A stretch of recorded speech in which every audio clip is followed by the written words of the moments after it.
268 soldiers died at Little Bighorn. Not one survivor from Custer's battalion. 0. The most famous death in American history.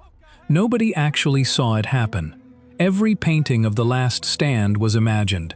Every account of Custer's final moments was written by men who showed up 2 days late. 2 days in 95 degrees Fahrenheit.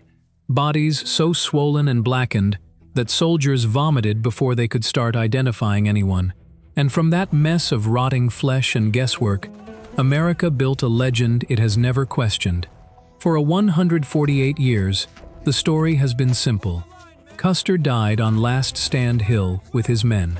Brave to the end, pistol raised, face toward the enemy. It is the most retold death in American military history, and not a single piece of it is confirmed by anyone who was there. Here is what should bother you.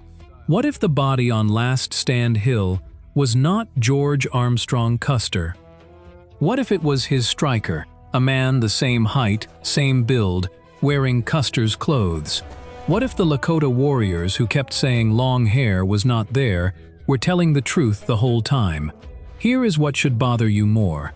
His body was the only one not mutilated, among 210 dead soldiers, every single one stripped, scalped, disfigured. Except one. The one they said was Custer. And here is what should bother you most. His horse was found 15 miles east of the battlefield, saddled, branded with his personal mark, 15 miles in the direction of the nearest friendly forces. Nobody asked how it got there. Nobody investigated. Nobody wanted to know. 50 different warriors were interviewed over 50 years. None of them described killing a man who matched Custer. All of them described killing a man who matched someone else. And what if the reason nobody asked these questions for 148 years is that the answers would destroy the only thing more valuable than Custer alive? Custer dead. A dead hero justifies conquest. A living coward justifies nothing. And America in 1876 needed a hero far more than it needed the truth. Custer graduated dead last in his West Point class. Last. Rock bottom. Then the Civil War happened, and recklessness became a career path. By 23, he was a general, not because he was brilliant, because he was willing to charge when sane men hesitated. Golden hair to his shoulders, custom uniforms with crimson scarves. Newspaper correspondents fed stories in exchange for access. By 1876, the man was more celebrity than soldier. The Lakota called him Yellow Hair, Pehinsksa. That name was a weapon in itself. It traveled ahead of him across the plains like a warning signal. Women gathered their children when they heard it. Warriors sharpened their arrows. He was the most recognizable officer in the American Army. And recognition on a battlefield is a double-edged sword. It inspires your men. It also tells the enemy exactly where to aim. His golden hair, his buckskin jacket, his theatrical presence on horseback made him visible at distances where other officers were anonymous blue dots in the dust. Every advantage that visibility gave him in peacetime, the newspaper coverage, the celebrity, the political connections, became a liability the moment he rode into hostile territory. Because if you are the most visible man on the battlefield, every warrior with a bow is looking for you. And the easiest way to stop being the target is to make someone else look like you. His striker was named John Berkeman. Same height, same build, wore an identical buckskin jacket, carried field glasses, styled his hair long, the way aides copy the men they serve. At 30 yards in dust and chaos, the two men were twins. Here is what the Army never investigated. Several soldiers from Reno's battalion swore under oath that they saw Custer and Berkeman exchange clothes on the morning of June 25th, the morning of the battle. Berkeman took Custer's hat. Custer put on a plain Army shirt. The swap took less than a minute. The Army dismissed the testimony, but it never disproved it. It never even tried. Now ask yourself why a man exchanges clothes with his body double on the morning he is supposed to die. Custer needed a victory to save his career. He had been publicly humiliated by President Grant, stripped of command, then reinstated only because the army could not run the campaign without him. His reputation was crumbling under the weight of political scandal and a congressional testimony that had made him enemies in the highest offices in the country. He had been court-martialed once already, in 1867, for abandoning his command to visit his wife, suspended for a year without pay. The man had a documented history of leaving his post when it suited him. He had refused Gatling guns because they were slow, refused extra cavalry because he wanted the glory alone, refused additional ammunition because speed mattered more than firepower. Every decision pointed toward a man gambling everything on one spectacular win. But here is the question nobody asks. What was Custer's backup plan? Every gambler has one. Every man who bets everything has thought about what happens if he loses. Custer was many things: reckless, vain, publicity-hungry. But he was not stupid.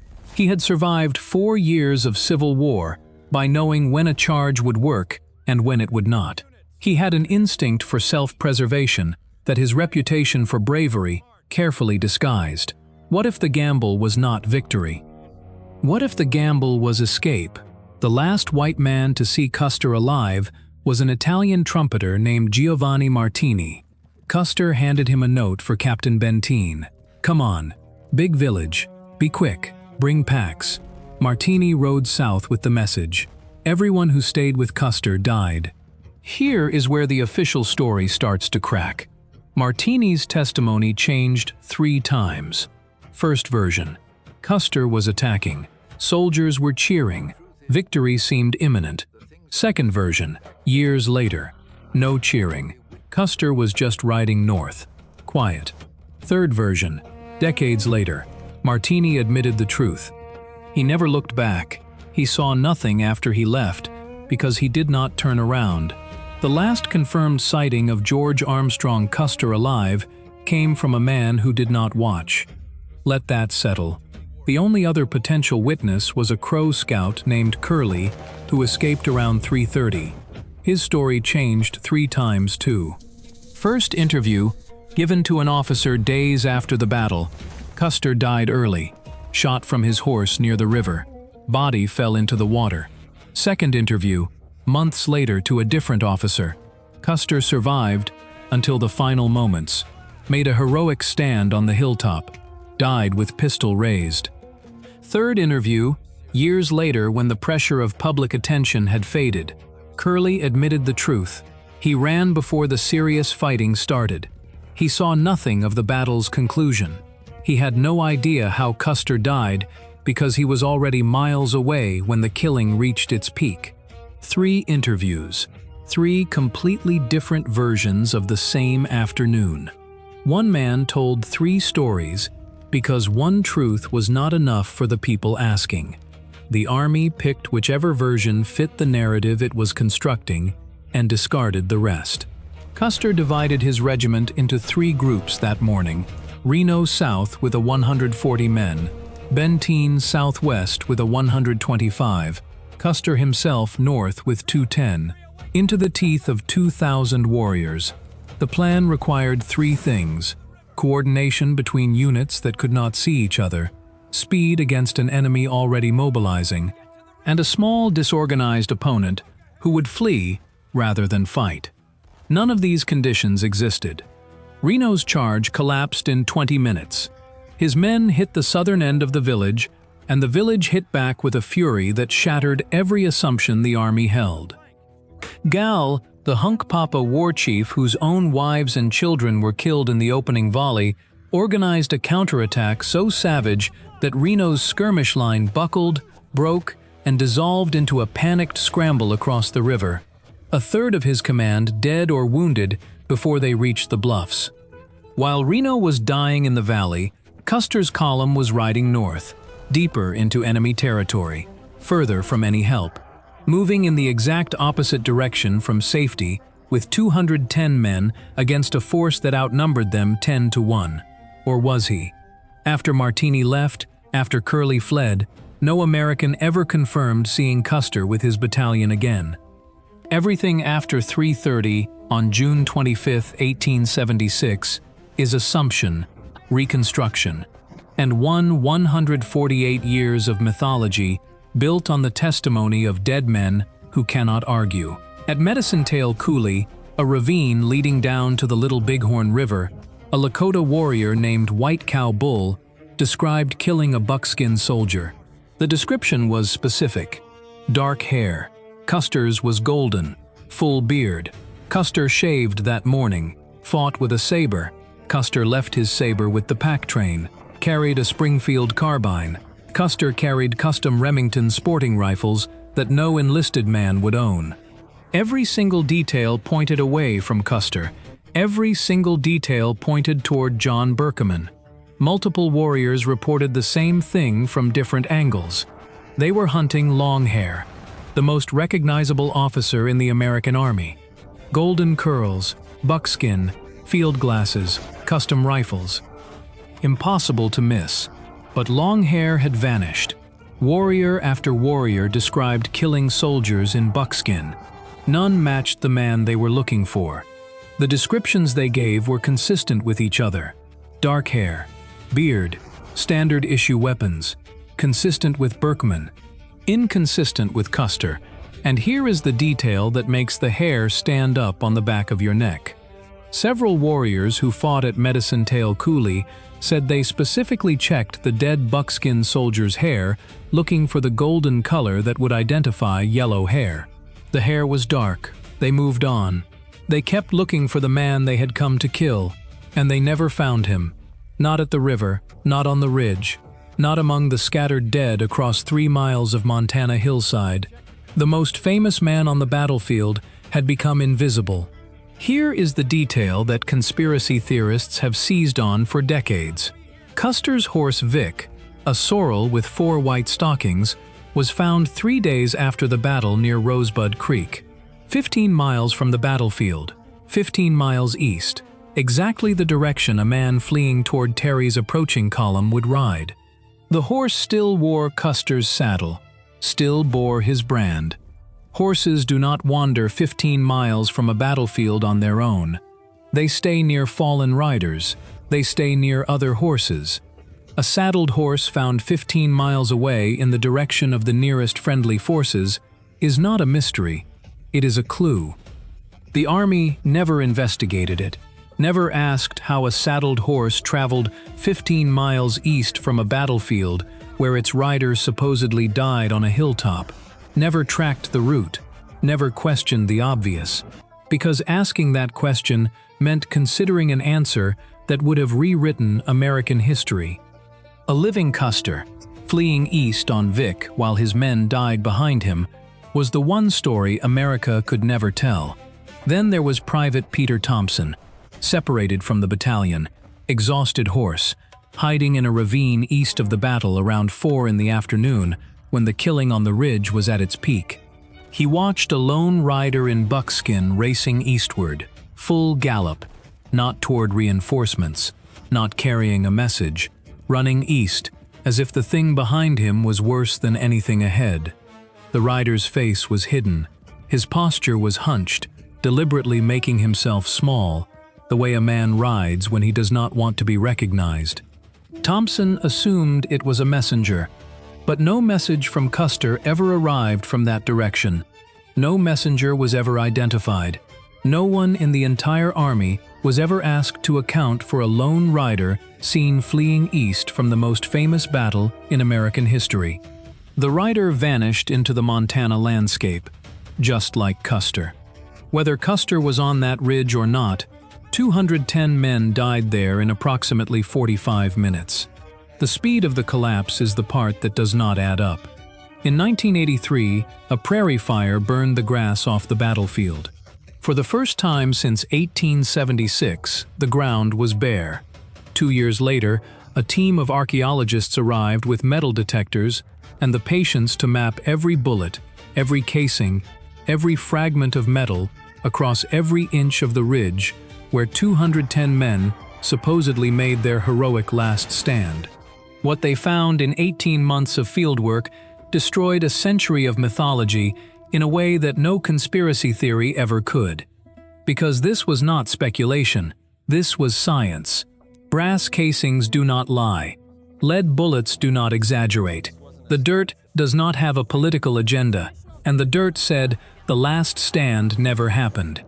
No defensive positions on Last Stand Hill, no organized perimeter, no circle of brave soldiers fighting back to back. None of it. What they found instead was a chase.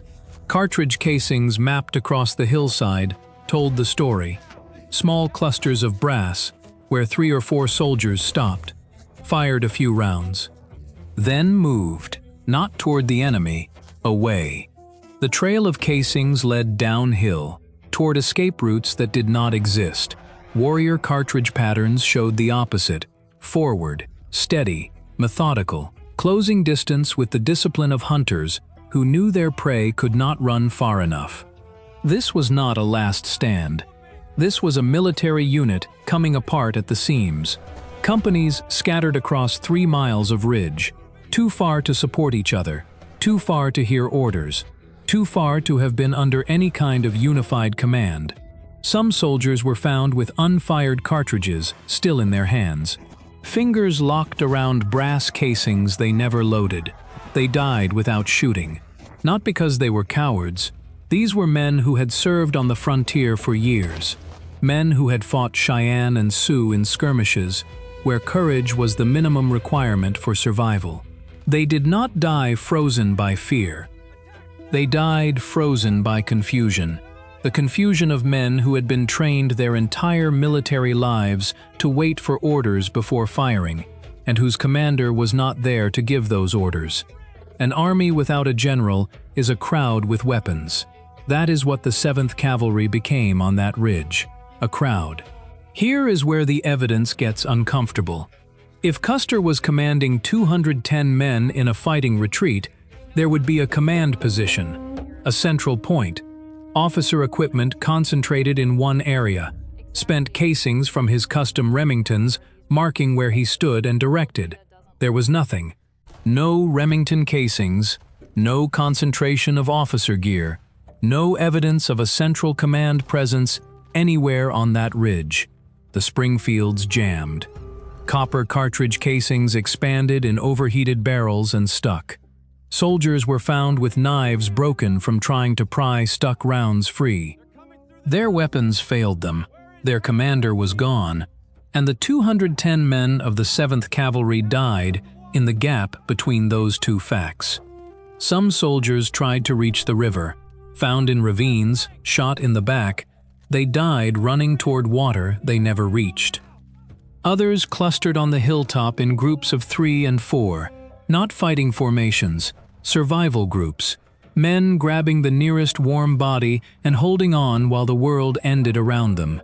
40 men were found on what became Last Stand Hill, not fighting, standing. Some already dead on their feet, others firing mechanically at targets they could not see through the dust. They were not making a last stand. They were waiting for someone to tell them what to do, and no one ever did.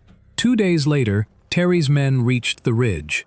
The smell hit them first. Then the flies. Then the sight. 210 bodies scattered across miles of broken ground. The Montana sun at 95 degrees Fahrenheit does things to a human body that make identification a form of guessing. Skin darkens and swells within hours.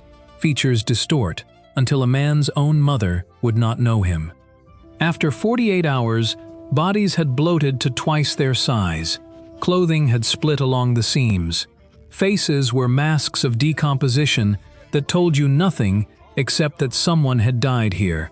Most had been stripped naked by warriors collecting weapons and equipment. Most had been mutilated. Arrows driven into corpses. Limbs severed, eyes removed, practices rooted in spiritual beliefs about disabling enemies in the afterlife. The soldiers assigned to identification walked through a field of horror that veterans of Antietam said was worse than anything they had seen in the Civil War. And from this field of unrecognizable remains, the army was expected to confirm that one specific body belonged to one specific man, and then one body that broke every pattern on the field. Found on Last Stand Hill, 2 bullet wounds, left temple, left chest, clothing intact, not scalped, not stripped, not disfigured in any way. The only untouched body among 210. Stop and think about that. The Lakota and Cheyenne had every reason to destroy Custer's body more than any other.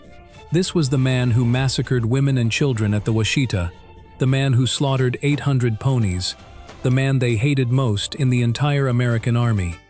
If they found yellow hair, his body should have been the most thoroughly destroyed on the field. Instead, it was the only one left untouched.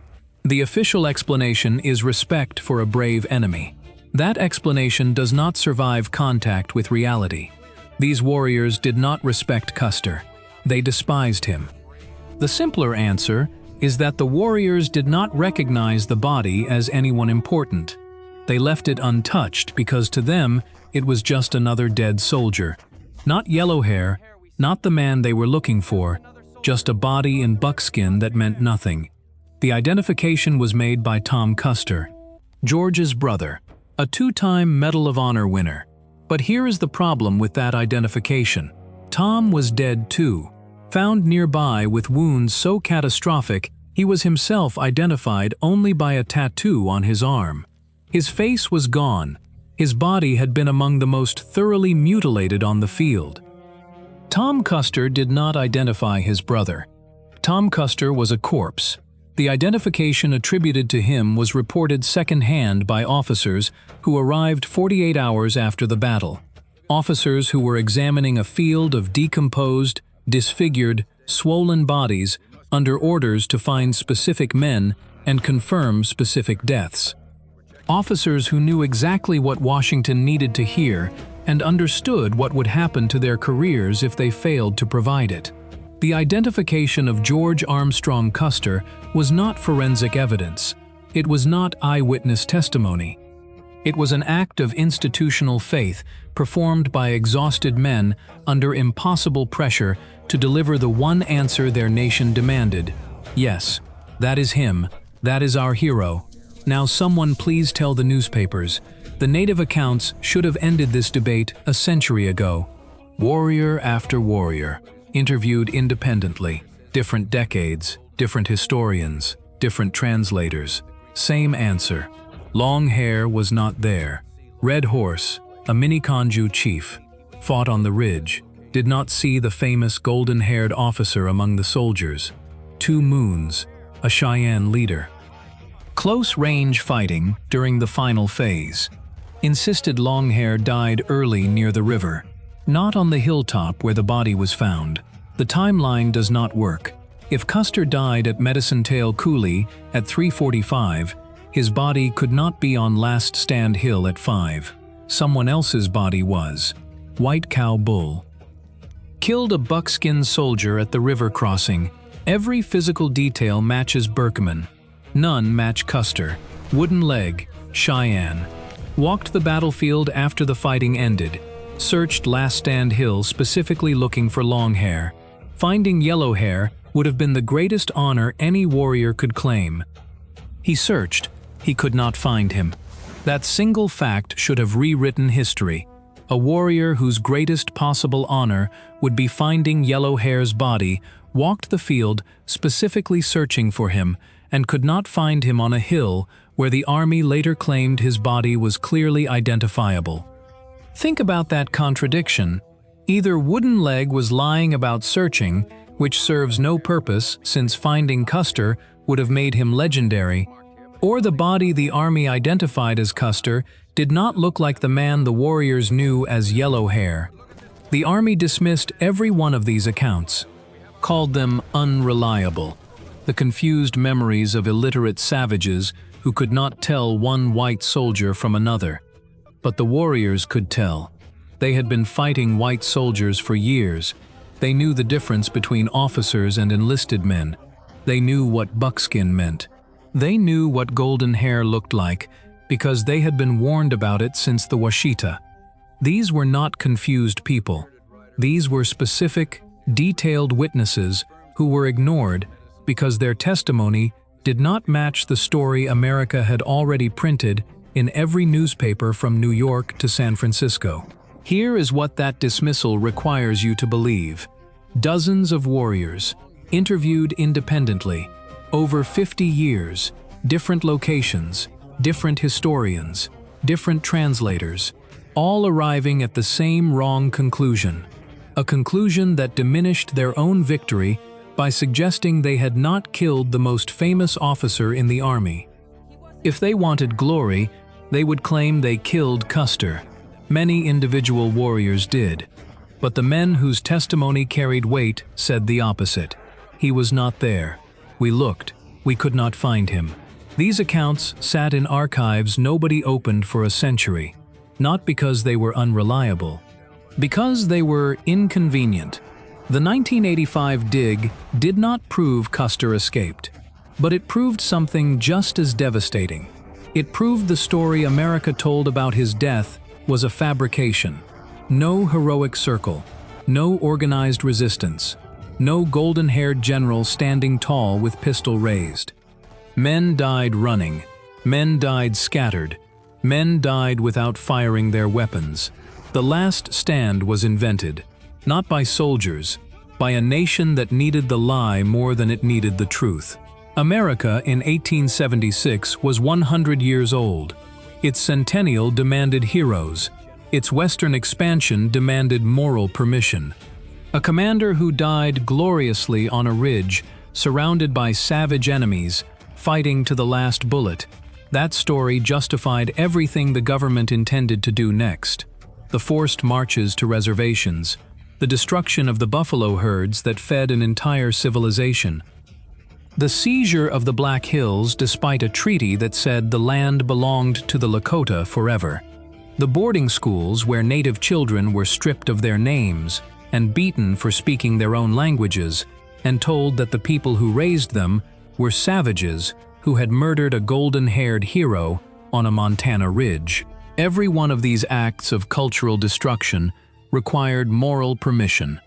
Custer's last stand was that permission.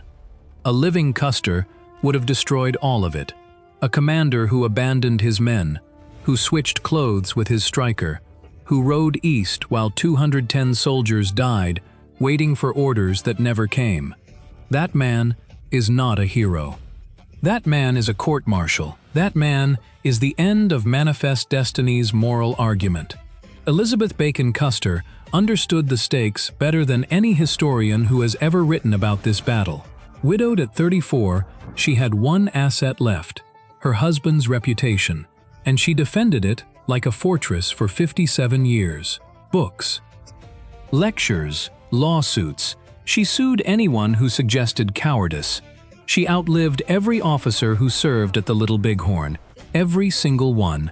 She died in 1933 at 91, by which time the last man who could have contradicted her was already in the ground. A living widow defending a dead hero proved more powerful than any evidence. More powerful than any warrior's testimony. More powerful than a saddled horse found 15 miles from a battlefield where its rider was supposedly dead. The Court of Inquiry in 1879 had already closed the door. Officers testified carefully, their words chosen the way a man chooses steps in a minefield. Do not disturb the legend. The legend serves a purpose bigger than truth. And the legend did serve its purpose. For 148 years, it has justified the conquest of a continent. It has turned a military disaster caused by one man's arrogance into a noble sacrifice that demanded vengeance. It has made the systematic destruction of Plains Indian civilization seem like the reasonable response of a grieving nation, rather than the pre-planned policy of a government that had already decided to take the land regardless of who won or lost at the Little Bighorn. 268 men knew what happened on that ridge. Every one of them took it into the Montana dirt, where they were buried in shallow graves that coyotes dug up within weeks.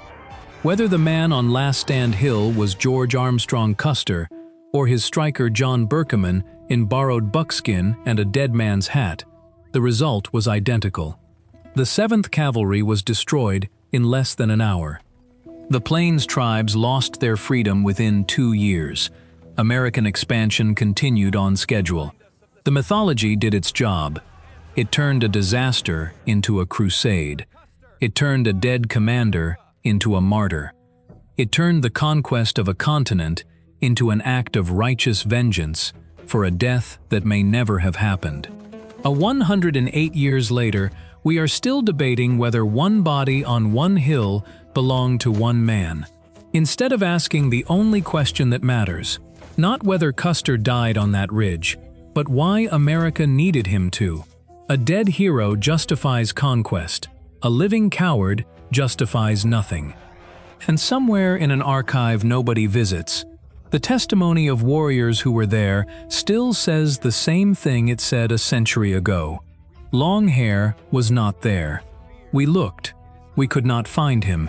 And 15 miles east of a battlefield, where its rider was supposedly dead, a saddled horse stood in the tall grass near Rosebud Creek, waiting for someone who never came back to claim it, or who had already ridden it as far as it would go.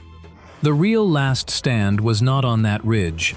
It was in the story America told afterward, a story that required a dead hero so badly it never stopped to ask whether the hero was actually dead.